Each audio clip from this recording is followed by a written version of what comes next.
Doctor Mohammad Yunus চীনের পথে।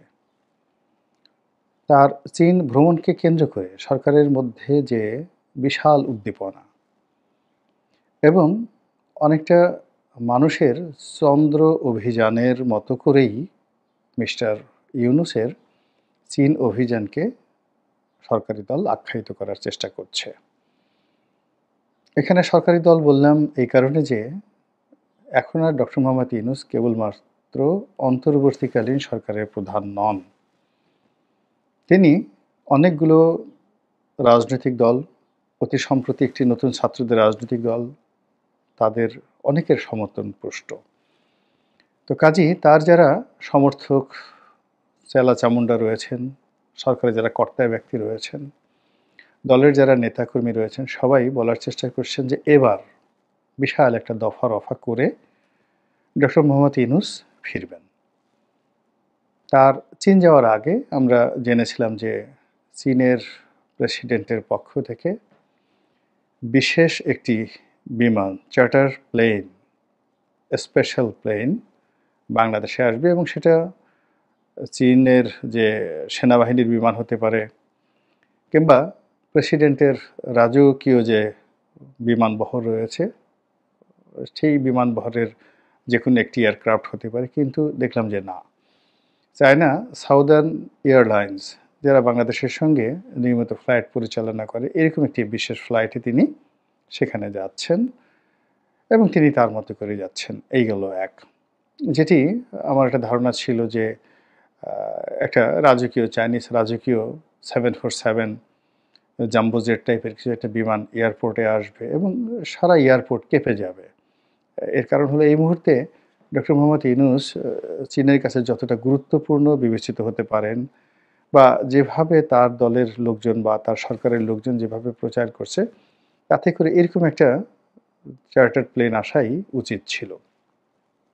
তো যাই হোক, তিনি যাচ্ছেন, যাওয়ার পরে কী হবে বা না হবে সেটা পরের ব্যাপার। কিন্তু ইদানিং বিভিন্ন জায়গাতে যে কথাগুলো ছড়িয়ে পড়েছে যে এই সফরটি মূলত রাষ্ট্রীয় সফর নয়, একটি বেসরকারি প্রতিষ্ঠান যেটিকে এনজিও বলা হয়, এরকম একটা এনজিও সেখানে যে বাৎসরিক যে বিভিন্ন মেলার আয়োজন করে। আপনারা জানেন যে চীন সরকারের পক্ষ থেকে একটা মেলার আয়োজন করা হয়, গুয়াংজো ফেয়ার। তো এরকম সারা দুনিয়ার অনেক সরকারি প্রতিষ্ঠান, বেসরকারি প্রতিষ্ঠান, এনজিও, ট্রেড অর্গানাইজেশন থেকে শুরু করে এমনকি লোকাল সিটি কর্পোরেশন, তারা অসংখ্য মেলা সেখানে আয়োজন করে এবং এরকম একটা বিনিয়োগ মেলা সেখানে হতে যাচ্ছে এবং সেই মেলায় তিনি যাবেন, ডক্টর মোহাম্মদ ইউনূস, এবং বক্তব্য দেবেন। আশ্চর্য ব্যাপার হলো যে এই যারা আয়োজন করেছে সেই আয়োজকদের ইতিপূর্বে যে মেলাগুলো হয়েছে সেই মেলাতে পুরো সিটিং প্রাইম মিনিস্টার, প্রধানমন্ত্রী বা রাষ্ট্রপতি, এটা উগান্ডা, বুগান্ডা, রুয়ান্ডা যে দেশেই হোক না কেন, আজ পর্যন্ত সেখানে যাননি। কেবলমাত্র ডক্টর মোহাম্মদ ইউনূস এই প্রথম সেখানে যাচ্ছেন। এখন তার সঙ্গে মিস্টার শি, যিনি চীনের প্রেসিডেন্ট, কোনো বৈঠক আদৌ হবে কি হবে না, সরকারি পর্যায়ে সাইডলাইনে কোনো বৈঠক আছে কি না, কিংবা ওই অনুষ্ঠানে চীনের প্রেসিডেন্ট থাকবেন কি থাকবেন না, আমরা এখন পর্যন্ত জানি না। কিন্তু যেরকম একটা জোয়ার তোলা হয়েছিল, সেই জোয়ারে আমরা প্রায় ভাসতে বসেছিলাম যে চীনের প্রেসিডেন্ট আলাদা বিমান পাঠিয়ে তাকে স্পেশাল মেহমান করে সেখানে নিচ্ছেন।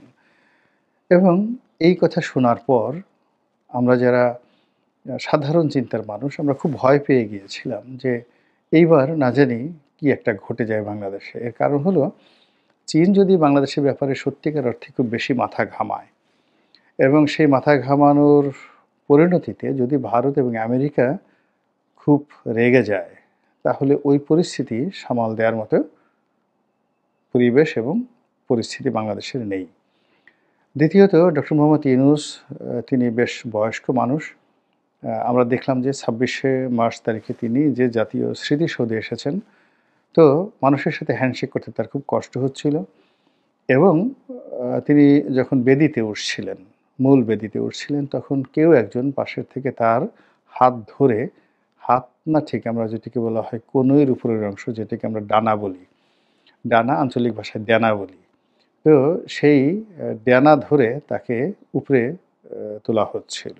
তিনি এতটাই চলাফেরা করতে গিয়ে মিস্টার জো বাইডেনের যে ধরনের অবস্থা হতো তার চেয়েও খারাপ অবস্থা তার এখন হয়ে গিয়েছে। এখন এই অবস্থাতে চীন বা চীনের প্রেসিডেন্ট তার সঙ্গে কোনো সাক্ষাৎকার করবেন বা তার সঙ্গে কোনো চুক্তি করবেন, তার সঙ্গে তিস্তা প্রকল্প নিয়ে কথা বলবেন, এটি আমার কাছে মনে হচ্ছে না। ভারত যেভাবে অপেক্ষা করছে যে একটি নিয়মতান্ত্রিক গণতান্ত্রিক সরকার বিধি ব্যবস্থা আসুক এবং তারা একই সঙ্গে আমলাতন্ত্রের সঙ্গে, মিলিটারি ব্যুরোক্রেসির সঙ্গে এবং ডক্টর মোহাম্মদ ইউনূস এবং তার সরকারের কর্তা ব্যক্তির সঙ্গে সমান্তরাল ডে টু ডে অর্থাৎ দৈনন্দিন যোগাযোগ রক্ষা করছে। কিন্তু দীর্ঘমেয়াদে কোনো প্রকল্প নেওয়া, বিনিয়োগ করা কিংবা জরুরি কোনো সিদ্ধান্ত নেওয়া এরকম কোনো কাজ ভারত বা পৃথিবীর অন্য কোনো দেশ এখন পর্যন্ত শুরু করেনি। তো সেই ক্ষেত্রে ডক্টর মোহাম্মদ ইউনূসকে নিয়ে চীনের যে জামাই আদরের কথা আমরা এতকাল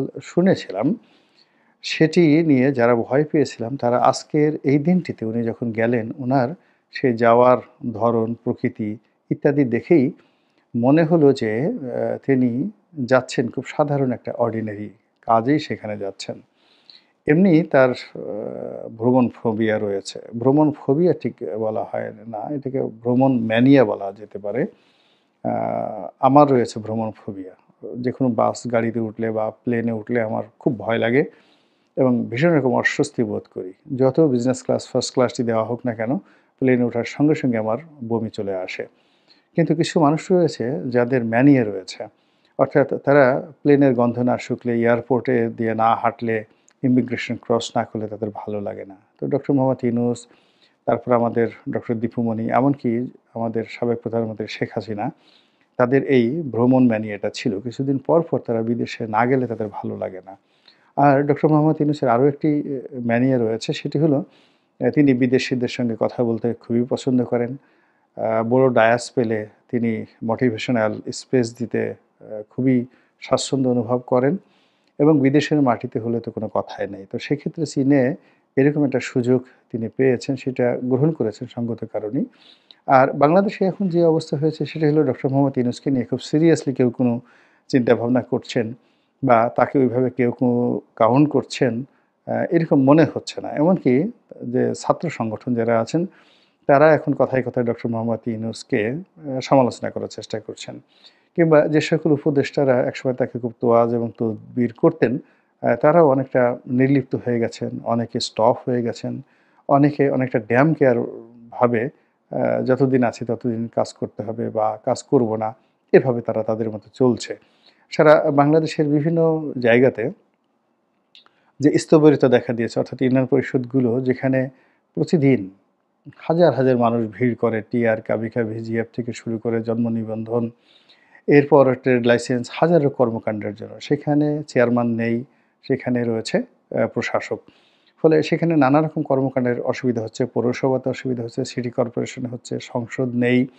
ফলে জনগণ অনেকটা দিশেহারা হয়ে পড়েছে এবং তারা ডক্টর মোহাম্মদ ইউনূসের কাছে তাদের কথা জানাবেন, বেদনার কথা জানাবেন, দেখা সাক্ষাৎ করবেন, ঐরকম পরিবেশ পরিস্থিতি দেশে নেই।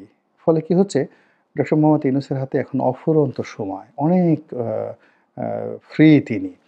এখন এই ফ্রি টাইমে তিনি যদি চীন দেশে গিয়ে থাকেন এবং সেখানে জামাই আদর তিনি পেয়ে থাকেন বা পাওয়ার আশা করে থাকেন, সেটা ভিন্ন একটা বিষয়। কিন্তু এখানে যে বিষয়টি আমরা ১ম এ চিন্তা ভাবনা করেছিলাম যে চীন হয়তো তাকে তিস্তা প্রকল্পের জন্য নিচ্ছে।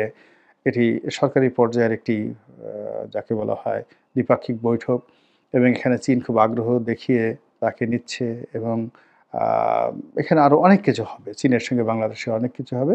কিন্তু এখন আ তার এই যাওয়ার যে প্রাক্কালে এটি মনে হচ্ছে না ওসব কিছু না। তিনি গেছেন, মানুষকে কিছু বলার দরকার, মানুষকে কিছু দেখার দরকার। তিনি যে খুব ব্যস্ত তাও বুঝার দরকার আর তার নিজেরও রিফ্রেশমেন্ট দরকার। বাংলাদেশ আসলে খুবই যন্ত্রণাময় একটা পরিবেশ পরিস্থিতি তৈরি হয়ে গেছে তার জন্য। ডেইলি এটা দাও, ওটা দাও, মিছিল করো, মিটিং করো, সমালোচনা শুনো, নানা রকম কথাবার্তা শুনো। এখানে আসলে প্রাণ ভরে নিঃশ্বাস নেয়া যায় না।